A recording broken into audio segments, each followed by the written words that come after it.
Stacy had not sold a sketch in 4 days, and still the first thing she did when she saw the blind man standing too still on the corner of 6th and Delmore was cross the street and say, "Sir, don't move." No one else on that sidewalk slowed down. No one else looked.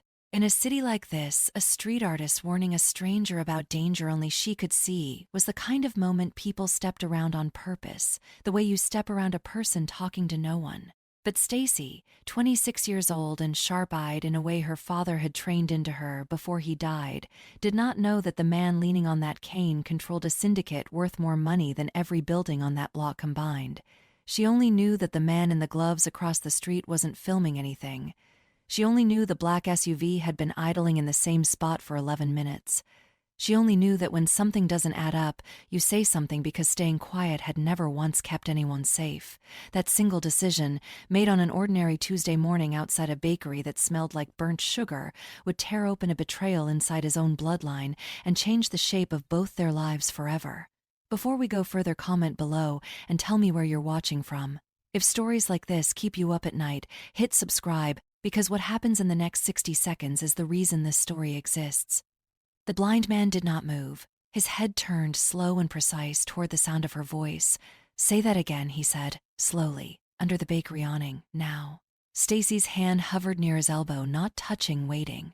He nodded once and let her guide him 3 steps left out of the sightline.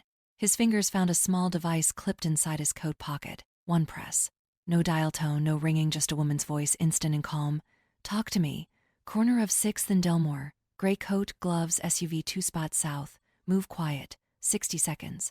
Stacy watched the man's face, no panic, no fear, just the stillness of someone who had done this before. Somewhere down the block, 2 unmarked cars slid into position without a single siren. "Who are you?" Stacy whispered. He turned toward her voice. "Someone who owes you his life. For now, that's enough." By the time the black car pulled away from the curb, the man in the gray coat and the man with the black screened phone were both gone, folded quietly into a van that had no plates. The blind man sat across from Stacy in the back of a different car, hands resting on his cane, unreadable. "My name is Myung-dae," he said finally. "And you just interrupted an assassination." Stacy's stomach dropped. "An assassination of who?" "Me." Silence stretched. Then his phone buzzed once against the leather seat. He answered without a greeting. "Talk," he said. The voice on the other end was clipped, careful. "The driver's talking. He says the order came from inside. Not a rival family, Myung-dae. Blood." Myung-dae's jaw tightened, the first crack Stacy had seen in his composure since the corner. "Whose blood?" he said. It wasn't a question. "Min-jun's." The name landed like a slammed door. Myung-dae said nothing for a long moment, his knuckles whitening slightly around the head of his cane. Stacy watched him carefully. A man being told his own nephew had tried to kill him. And somehow, still not surprised enough, the car turned off the main road onto a quiet street lined with old trees, gates humming open before they even slowed down. Myung-dae exhaled, some of the tension leaving his shoulders. "You're safe here," he said. "This house doesn't exist on any map Min-jun has access to." Stacy looked out the window at the stone house, warm light spilling from its windows. Her fingers finally stopped shaking. "Am I safe? Or am I a liability now?" she asked. Myung-dae almost smiled. "Both. Come inside. Mrs. Huron will have something warm ready. You've earned that much at least." For the first time since the corner, Stacy let her guard down, just slightly, just enough to breathe. Mrs. Huron met them at the door, a stout woman with sharp eyes and a softer voice than Stacy expected. "She'll need clothes, food, and a room with a lock on the inside," Myung-dae said, already turning toward his study. "And someone watching the perimeter tonight. 2 men, not 1. Stacy hesitated at the threshold. "I need to go back for something. Just one thing." Myung-dae stopped. "Absolutely not. It's my father's sketchbook. It's the only thing I have left of him. I'm not leaving it in an apartment Min-jun's people might already know about." His face hardened. "That's exactly why you're not going." "Then send someone who isn't blind and isn't the target," Stacy shot back. A long pause.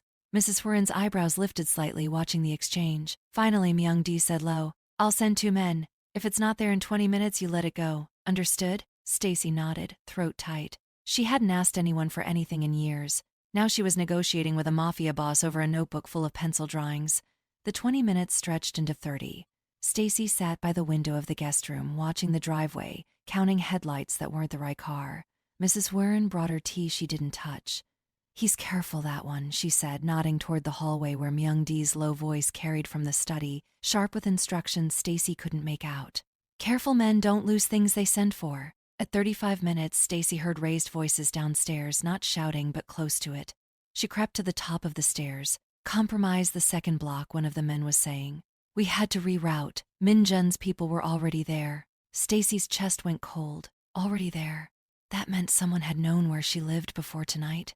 Before the corner, before any of this. Myung-dae's voice, low and dangerous. No one answered right away. Stacy sat down hard on the top step, the sketchbook suddenly feeling very far away and a worse question settling into her stomach. How long had she been watched? And by whom? Headlights swept across the driveway, real ones this time. Stacy was on her feet before the car fully stopped, out the front door into the cool night air. One of the men stepped out holding a worn leather satchel against his chest like it was something breakable. It was still under the floorboard, he said, handing it over. Like you said. Stacy's hands trembled as she opened it. The sketchbook was there, corners soft with age, her father's handwriting still faint across the cover. She pressed it to her chest and, for the first time since the corner, let herself breathe all the way out. Myung-dae appeared in the doorway behind her, his face unreadable but his shoulders looser than before. Now, he said quietly, we figure out how he found you. Inside, 2 men sat in the study.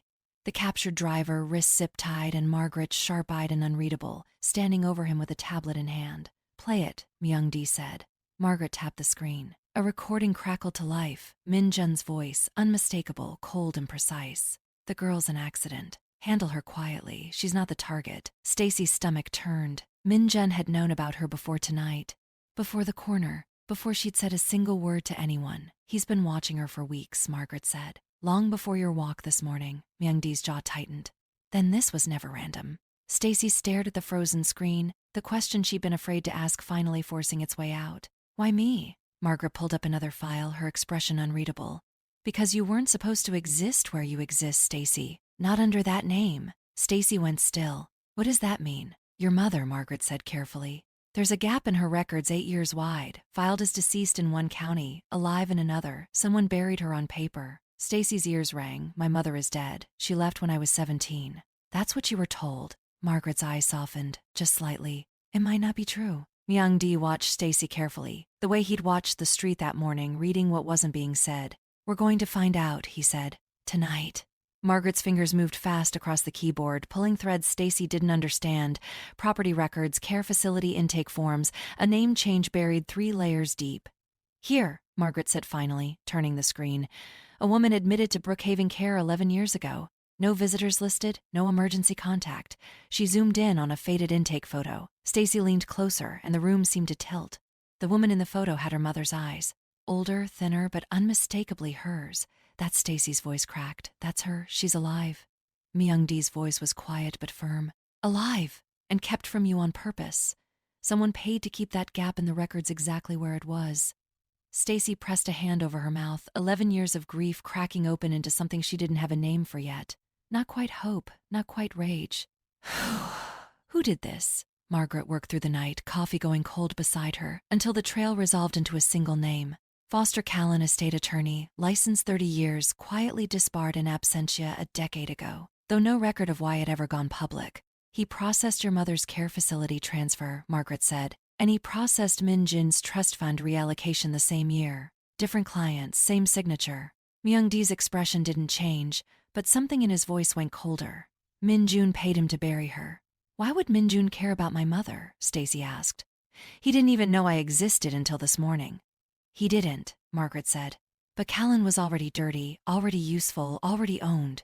When Min-jun needed a lawyer who wouldn't ask questions to launder syndicate money through fake estate transfers, Callan was already in his pocket. Your mother's case wasn't targeted. It was collateral. A woman with no family left to notice, buried in paperwork so a crooked lawyer could hide dirty money in her name. Stacy sat with that, something bitter settling in her chest. Not a conspiracy aimed at her, just carelessness. Just a woman erased because erasing her was convenient. 11 years, she said quietly, because it was convenient. Myung-dae was quiet for a moment. Min-jun didn't build this house of cards alone. He needed men like Callan his whole life, men willing to look away for the right price. I gave him power before he'd earned patience. That failure is mine as much as his. It was the first time all night his voice had cracked at all. By morning, Myung-dae had made his decision. No war, no bloodshed in the streets. Just the driver's taped confession, Callan's forged signatures, and 30 years of financial records laid out like a noose. "We're not going to war with him," Myung-dae told Margaret. "We're going to bury him in paper, the same way he buried her." Federal agents were already being briefed by noon, fed a carefully constructed trail that led straight to Min Jun's accounts. Racketeering, conspiracy, wire fraud, all real, all his own doing. Stacy watched it happen from the study window, equal parts stunned and steady. No guns, no shouting. Just a quiet, methodical dismantling of a man who thought power meant never being questioned. "This is how you fight a war?" she asked. Myung-dae's mouth twitched, almost a smile. "This is how you win one." 2 weeks later, Stacy stood outside a care facility 3 counties over, Myung-dae beside her, cane tapping steady against the pavement. "You don't have to do this alone," he said. "I know, just don't know what to say to her." "You won't need to plan it," he said. "Some things say themselves." Inside, a woman looked up from a chair by the window, older, thinner, but her eyes sharpened the moment they landed on Stacy's face. "Mama?" Stacy's voice broke on the single word. The woman's hands trembled as she reached out. My girl, is that really you?" Stacy crossed the room in 3 steps and folded into arms she hadn't felt in 11 years. Min Jun's sentencing made the papers 3 months later. 22 years, federal custody, no parole for the first decade. Myung-dae didn't attend the hearing. He said some doors, once closed, didn't need to be watched shutting. Stacy's mother moved into a small cottage on Myung-dae's estate, close enough for Sunday visits, far enough to heal at her own pace. Callan disappeared into his own legal reckoning, his name quietly erased from every record he'd once corrupted. A small, bitter justice in that. Myung-dae funded Stacy's degree without being asked twice. "Your eyes are wasted on street corners," he told her. "Though I suppose that corner did me a favor." Stacy laughed for the first time in weeks. "One good corner," he agreed. A year later, Stacy still came every Sunday. Not out of obligation, out of habit that had quietly become something else. She'd find Myung-dae in the garden behind the estate, cane resting against the bench, tea already poured for 2. "Your mother tells me you're top of your class," he said. "She exaggerates. She undersells you. I've read your work." He turned his face toward her, the way he had that first morning, listening more than looking. "You still notice things no one else does." "Old habit," Stacy said. "Started with a man in gloves on a warm day." Myung-dae almost smiled. "Best warning I ever received." They sat in comfortable silence, the kind neither of them needed to fill. 2 people who had found each other by accident and stayed on purpose. Some people search a lifetime for the family they were born into. Stacy found hers on a street corner, in a stranger's gloved hands and a warning no one else was paying attention to. If a stranger looked lost tomorrow, would you be the one who stops? Or the one who walks past? If this story moved you, tell me in the comments where you're watching from, and subscribe for more.